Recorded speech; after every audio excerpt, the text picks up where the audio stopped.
despite me being conservative, I do happen to be pro-choice. How do you feel on the matter, and where as a nation we can come together to agree on something sensible? Sure. Well, I'll just ask you, when do you think human life begins? Me personally, when I feel like it begins with the heartbeat, sir. Okay, so you would a 6-week ban is okay then?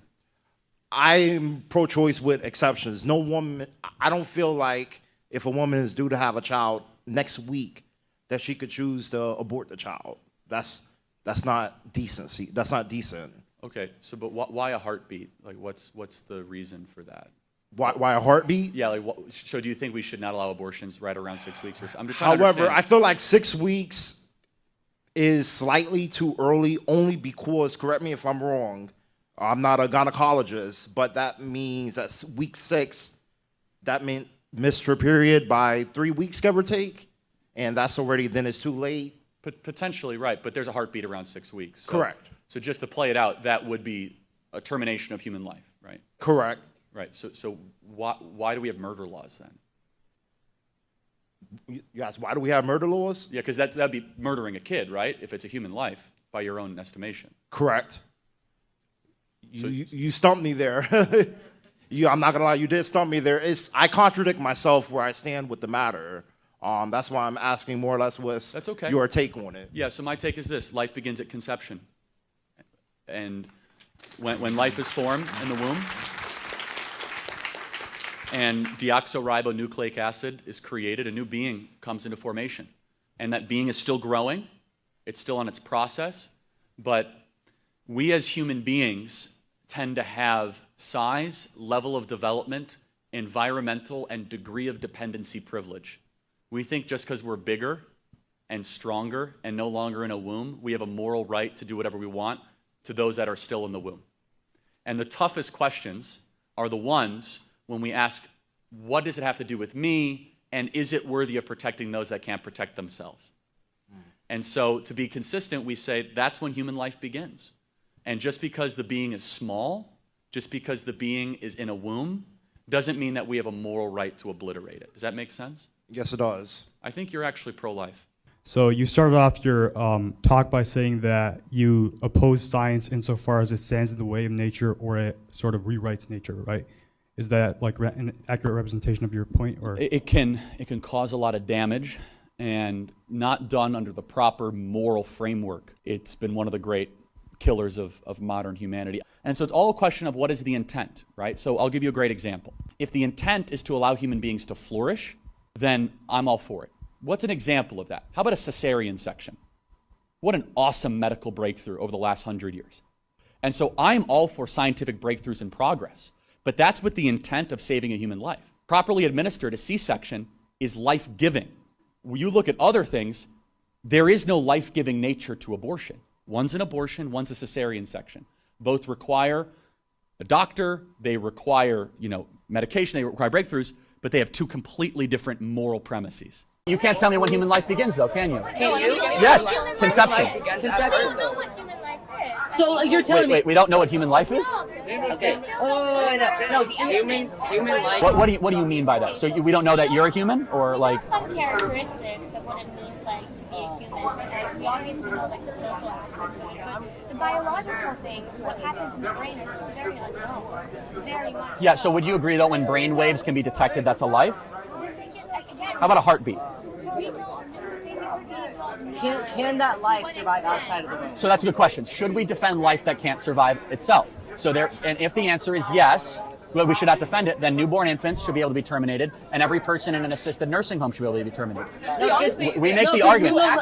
Survivability outside of the womb is not a reason to be able to terminate that being. I want to hear your perspective on this. Is here in Texas, we have the strictest abortion ban in the whole country. My concern is that the government is mandating people carry out their pregnancies even when it goes against their own life and their own well-being. First thing is, if you believe abortion is wrong, which you admitted it is, well then you should obviously have laws that... I'll clarify, I didn't admit that abortion was wrong. Okay, I just said yeah, I please see clarify. it as a form of self-defense. That's a new one. That person inside of you is completely dependent on you in a way different than a natural-born child. So again, rape and incest aside, of which I'm happy to answer and happy to talk about the moral aspect of that, but 98% of all abortions are done as a form of birth control. How did those people get pregnant? Usually through consensual sex. Right. So they are pro-choice. They made a choice to have consensual sex, and now they want to be able to use scientific medical technology to crush a being that is not them, is a different person out of convenience. I'm fascinated at how you could turn a blind eye on something that has a heartbeat, that has brain waves, deoxyribonucleic acid, that will only be formed once. Yeah, if it's not your DNA, it's not your choice. So I don't know if you know, probably do, but New Mexico is the late-term abortion capital of the country, I do know and that. I believe of the world. And our governor has been promoting it and funding it, and we've had so many abortion clinics just come into the state and move to the state over the past just a couple months. So I was just curious what you would say is the most effective way to combat abortion and our governor in that way. Yeah, I mean, in New Mexico, it's tough. I believe there's a spiritual component to this. I mean, it's how you could butcher a late-term baby is just beyond me. It's just unbelievable. So look, you got to get involved in the space of convincing people that there are resources available, supporting the pregnancy crisis centers, letting them know that that they are loved and that is a human being. Life begins at conception. Life is something that human life is worthy of preservation and protection, no matter how big you are and no matter where you are. How it ever got to be this way, I don't know, because there's so many great people here in New Mexico. You got to keep fighting it. God bless you. So let's agree that abortion should be banned, and this is the government's right to protect, the rights of kids and whatnot. And so we see a lot of statistics where kids going into foster care homes or things of that nature tend to be abused or sexually abused to a certain extent. So what would you say is the government's solution and role in this whole situation? We have to change the way we do adoption in our country. I think we have to lean on the church, who has the infrastructure and essentially these parachurch ministries, and they have the willingness.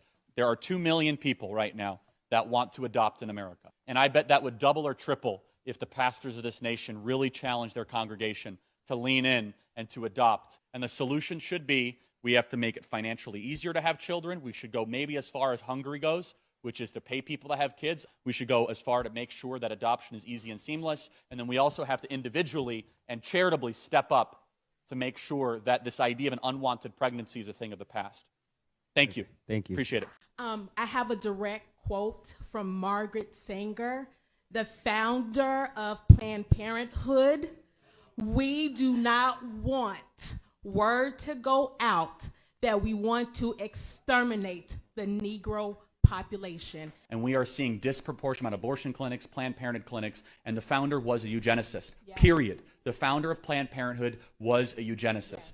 This is a tyranny of the white liberal going after the black community. If you don't do the research and if you don't understand, then shut up. Do the research. No, I'm serious. Do the work. Do the work. Understand why that over, I think it's 88% of Planned Parenthoods are strategically placed in black and minority neighborhoods. Why? So the abortion agenda is a multi-billion-dollar industry. At some point, somebody's truth has to win. Because guess what? Your truth doesn't matter. But guess what? You've had your truth in this country for the past thousands of decades. Thousands of decades. Not thousands. Whatever. That's a little embarrassing. But your truth has been the narrative of this country forever. And you think yes, the white straight male truth. Abortion was legal in this country for 40 years. And before the 40 years, what was and crime dropped 40% after it went. On top of that, wait, hold on. Do you think abortion lowers crime rates? Crime dropped 40% after abortion became legal. Why is that the case? It's called a statistic. Who has the most abortions in America? Women. Black people. Is that so? Are you trying to say the termination of blacks in the womb lower crime?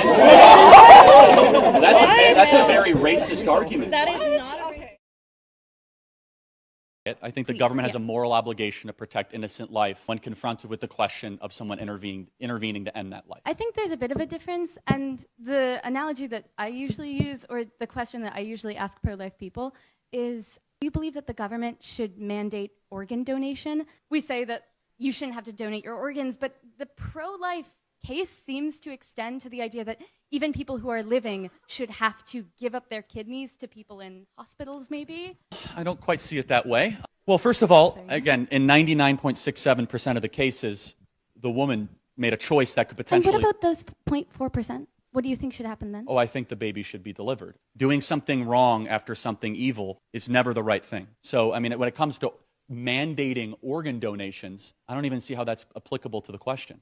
Because in 99.6% of the cases, 6-7% of the cases, the mother made a choice to be able to get pregnant.